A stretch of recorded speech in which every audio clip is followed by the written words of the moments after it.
Ted Bundy? I've never spoken to anybody about this. In the annals of American criminal history, few names are as notorious or as chilling as Ted Bundy's. His lethal blend of charm and intelligence enabled a spree of brutal crimes that horrified the nation. Bundy's story, marked by manipulation, violence, and a stark breach of trust, reveals a dark side of human nature. Ted Bundy, a portrait of a serial killer. Born Theodore Robert Cowell in 1946, Bundy's early life in Burlington, Vermont, was marked by a facade of normalcy. Despite disturbing behaviors in his youth, he was seen as smart and ambitious, eventually studying psychology at the University of Washington.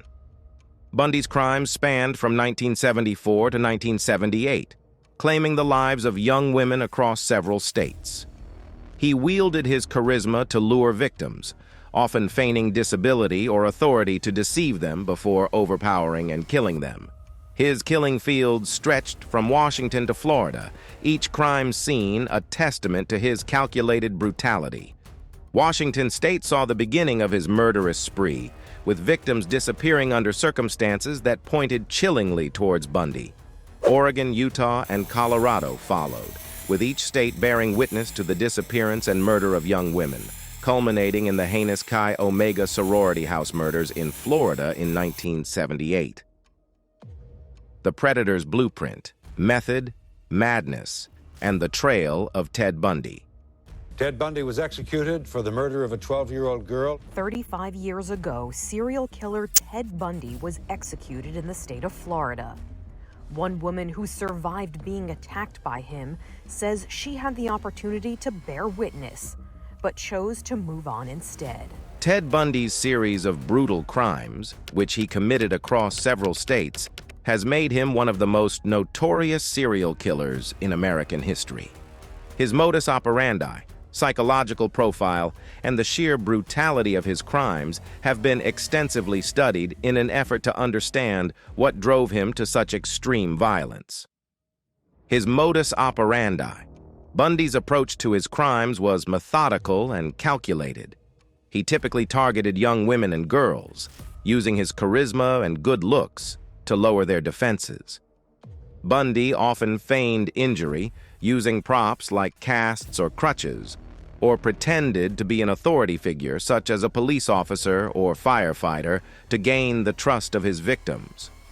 About halfway down the block, I encountered her and asked her to help me carry the briefcase. Basically, when I reached the car, what happened was I knocked her unconscious with a crowbar. I handcuffed her and put her in the passenger side of the car and drove away.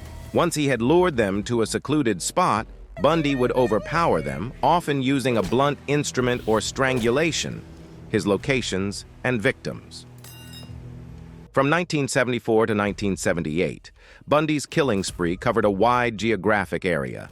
In 1974, Bundy's known killings began in Washington state, with women disappearing at an alarming rate.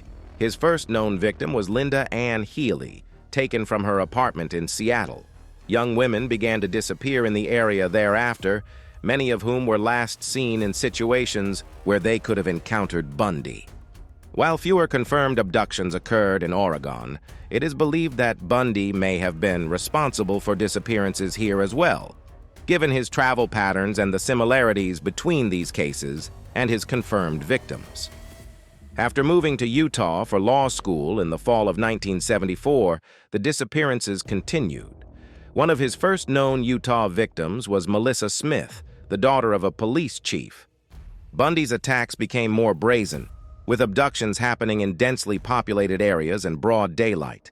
In 1975, Bundy expanded his territory to Colorado, where several women disappeared while doing everyday activities. His known victims here included Corinne Campbell, who vanished from a hotel while on vacation with her fiancé. Bundy's final acts of violence occurred in Florida in 1978, including the infamous Chi Omega sorority house murders at Florida State University, where he brutally attacked 4 female students, resulting in 2 deaths.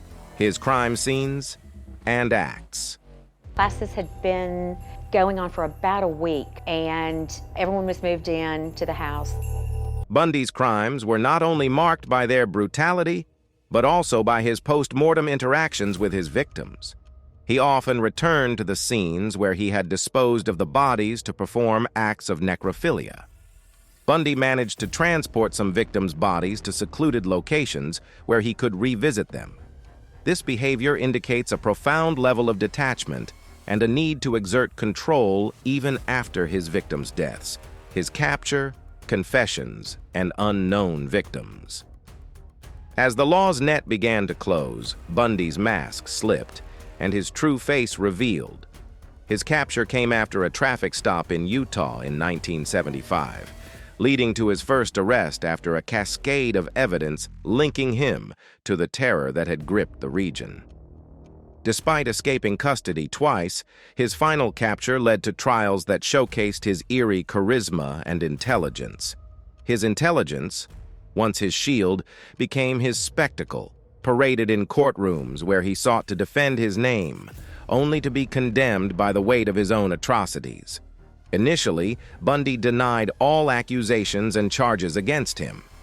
Despite his initial denials, Bundy's narrative took on a desperate twist, his confessions spilling forth like the blood he had shed as his legal defenses crumbled, revealing the extent of his crimes. He confessed to 30 homicides, but the exact number remains unknown. Investigators and Bundy himself hinted that the actual count could be higher. The details provided in his confessions helped solve unsolved cases, yet many families are still without closure regarding their missing loved ones. Convicted of multiple murders, Bundy received 3 death sentences. Executed in 1989, Bundy's life, crimes, and death have been extensively examined, contributing to his enduring infamy. Take care of yourself, young man. Thank you. I say that to you sincerely. Take care of yourself.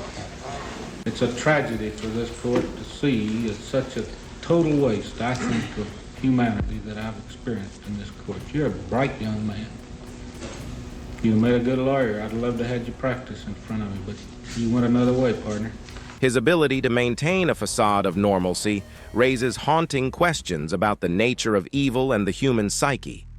Ted Bundy's saga is a grim narrative of deception, violence, and the dark capabilities within a person. It underscores the chilling reality that sometimes the most dangerous predators are hiding in plain sight, masked by a veneer of charm and normalcy. And